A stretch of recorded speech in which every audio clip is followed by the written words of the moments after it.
Good afternoon, everyone. This is Saurabh Yadav. I feel so motivated to speak in front of such great people.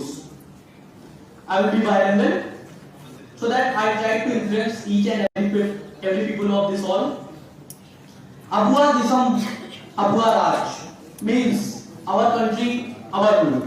Hamara Desh, Hamara Samra, Hamara Raj. This statement is of the leader of the Ulgulan, God, Birsa Munda. Today, we are celebrating the birth anniversary of Birsa Munda. But who was Birsa Munda? Let me talk about this. विश्व में अपनी अप्रतिम और अद्वितीय सांस्कृतिक, सामाजिक और प्राकृतिक वैविध्य रखने वाला देश विश्व गुरु भारत अनेक महान आत्माओं की जन्मस्थली रहा है। उन्हीं महान आत्माओं में से एक बिरसा मुंडा है।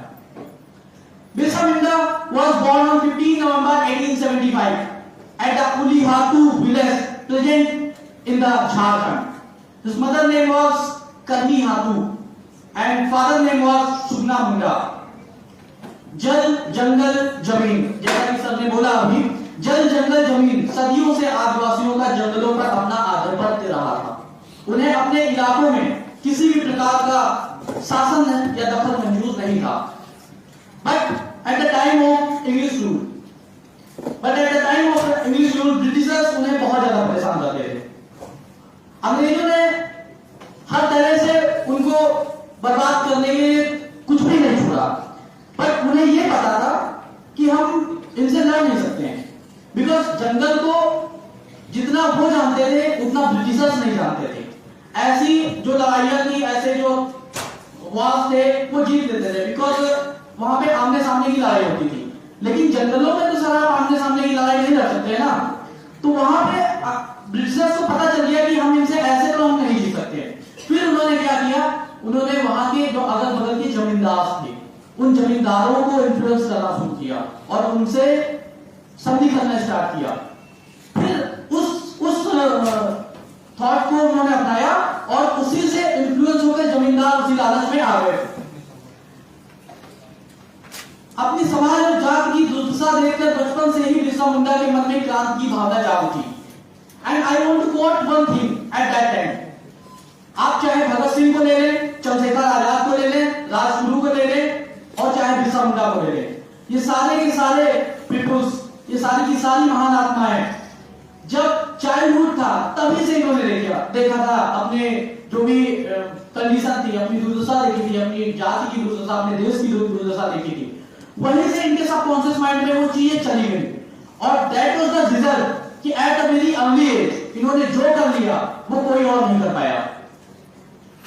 बिरसा मुंडा ने अपनी पढ़ाई बीच में ही छोड़कर ब्रिटिश हुकूमत से लड़ने के लिए ठान लिया और आदिवासियों को कलेक्ट करना स्टार्ट कर दिया। सर हम जो लोग हम यहाँ पे बैठे हुए हैं, शायद हम लोग थोड़ा सा ज्यादा एज के होंगे as compare to Birsa Munda. जब उन्होंने स्टार्ट कर दिया था लोगों को कलेक्ट करना और अंग्रेजी हुकूमत से लड़ना, और उतनी समय आप सोचिए कि एक तरफ पूरा ब्रिटिशर्स हैं और वहां पे बिरसा मुंडा से कुछ लोगों को लेकर इकट्ठा है, लेकिन जोश, जज्बा और जुनून देखिए कि वो कुछ भी करने का अदम्य साहस वो हमें बिरसा मुंडा से मिलता है। और ये हमारी लर्निंग है, ये हमें सीखना चाहिए बिरसा मुंडा से कि वो जोश, अदम्य साहस, भले हमारे पास कुछ भी ना हो, दैट्स इट, बट हमें उनसे साहस सीखना चाहिए कि कुछ भी हो हमारे पास, अगर हम अकेले भी हैं तब भी लड़ना सीखना चाहिए उनसे। 1894 में बारिश न होने के कारण आदिवासी अकाल एवं महामारी की चपेट में आ गए।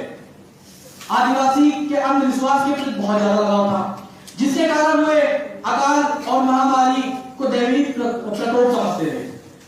बिरसा मुंडा साहब ने ना सिर्फ लड़ाई लड़ी, ना सिर्फ आदिवासियों को प्रोटेक्ट किया, ऐसे ही नहीं भगवान कोई बन जाता। अगर सभी को ऐसे ही लड़ाई लड़कर अगर भगवान बन जाते तो जितने भी महापुरुष हैं हम सबके सामने भगवान लगा सकते थे, लेकिन बिरसा मुंडा के सामने ही भगवान क्यों लगाते हैं, आई विल एक्सप्लेन इट। सबसे मेन चीज, जब वो देवी प्रकोप समझते थे आदिवासी, तो उन्होंने उनको उस देवी प्रकोप से निकाला, उनकी अंडरस्टैंडिंग को क्रिएट किया कि दिस इज नॉट अ देवी प्रकोप। और उतनी समय अंग्रेजों ने एक चाल चली, उन्हें पता था कि हम जो है ट्राइबल्स पे ऐसे राज नहीं कर सकते हैं, तो उन्होंने शराब और अफीम का सहारा लिया। जैसा कि सर ने बताया, आई विल कोट समथिंग अफीम, सर उन्होंने अफीम का भी सहारा लिया और वहां के जो यूथ थे उनको अफीम और शराब पिलाना शुरू कर दिया।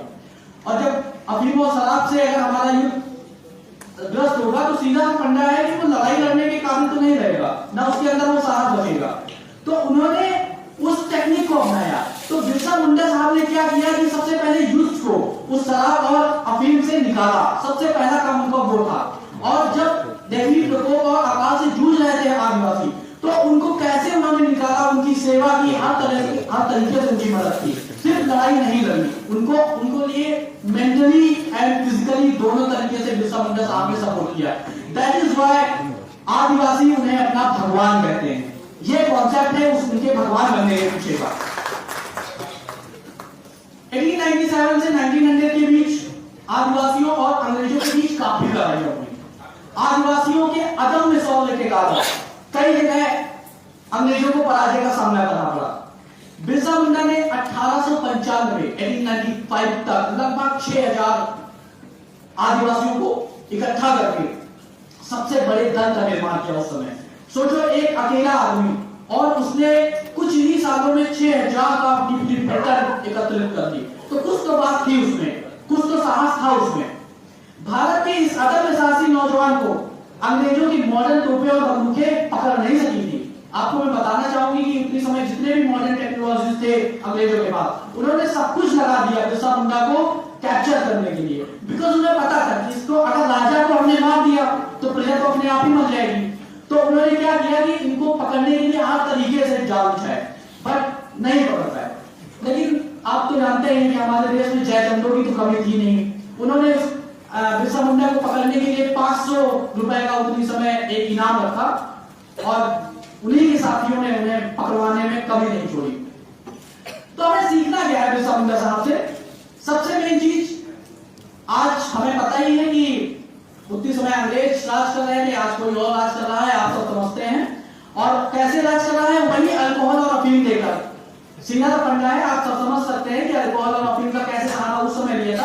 अगर हम करंट सिनेरियो से जोड़ेंगे तो आज भी अल्कोहल और अफीम का सहारा लिया जा रहा है अब हम पे राज करने के लिए। तो हम यूथ को समझना ही होगा, और हमें से ही कोई बिरसा मुंडा बनेगा, हमें से ही बिरसा मुंडा के रूप में कल 125 साल बाद कोई मनाया जाएगा। तो हमें ही समझना होगा, किसी और को नहीं समझना है। और हमें से ही कोई बिरसा मुंडा बनेगा। सीधा सा फंडा है, वो भी एक इंसान थे, इंसान से भगवान बने एट द एज ऑफ 25। तो हम भी बन सकते हैं, हमारे पास भी वो सब कुछ है। उतनी समय तो शायद टेक्नोलॉजीज, एजुकेशन उतना नहीं थी। उन्हें एजुकेशन अचीव करने के लिए उन्हें बहुत कुछ झेलना पड़ा था। आज तो हमारे पास सब कुछ है, हम बिरसा मुंडा से भी ग्रेड कर सकते हैं, बट कहीं ना कहीं हमें कुछ ना कुछ तो करना पड़ेगा। और सीधा फंडा है, मैंने और थोड़ा सा उनके ऊपर पढ़ा, उनके ऊपर थोड़ा सा रिसर्च की, तो उनके गुरु भी थे। I am not able to recall guru name. उनके एक गुरु जयपाल, तो उनके गुरु भी थे। और गुरु आज हमारे देश में चाणक्य की कमी नहीं है, आज हमारे देश में चंद्रगुप्त की कमी है ना। तो सीधा सा बनना है कि इन चीजों को भी हमें ध्यान में रखना है। और बस इतना ही बोलूंगा कि बिरसा मुंडा ने अपने अल्प जीवन, ओनली 25 इयर्स की एज में लोगों के अंदर एक क्रांति जगा दी थी। वो आजादी हमें नहीं दिला पाए, नो डाउट, लेकिन उन्होंने जो चिंगारी लगाने का काम था वो बहुत अच्छे तरीके से कर दिया था और लोगों को जागरूक कर दिया। और आज हमने ऐसे ही नहीं भगवान बिरसा मुंडा के रूप में याद करते हैं। उन्होंने सोशली, पॉलिटिकली एंड इमोशनली हर तरीके से आदिवासियों के अंदर एक क्रांति जगा दी थी। और at last I want to quote a shloka of Gita, नैनम छिंदन्ति शस्त्राणि नैनम दहति पावका न चैनम क्लेदयन्त्यापो न शोषयति मारुता। इट मींस आत्मा ना तो कभी या आत्मा कभी भी किसी भी शस्त्र से खंड नहीं किया जा सकता है आत्मा का। न उसे अग्नि के द्वारा जलाया जा सकता है, न उसे वायु के द्वारा सुखाया जा सकता है, और न ही जल के द्वारा भिगोया जा सकता है। Soul follows law of conservation energy. Energy neither be created nor it can be destroyed. It can be transferred from one body to another. That's like soul is neither be created nor it can be destroyed. It can be transferred from one body to another. So भगवान बिरसा मुंडा तो नहीं है, लेकिन आज भी उनकी आत्मा हमारे साथ है, उनकी चीजें हमारे साथ हैं, उनकी लर्निंग्स हमारे साथ हैं। बस ये हमारा परम कर्तव्य है, हमारे यूथ का परम कर्तव्य है कि हम सब उनकी लर्निंग्स पे आगे बढ़ें, उनकी चीजों को समझें और अपने देश, अपने राष्ट्र को और ज्यादा सशक्त बनाएं। जय हिंद, जय भारत, जय भीम, जय किसान।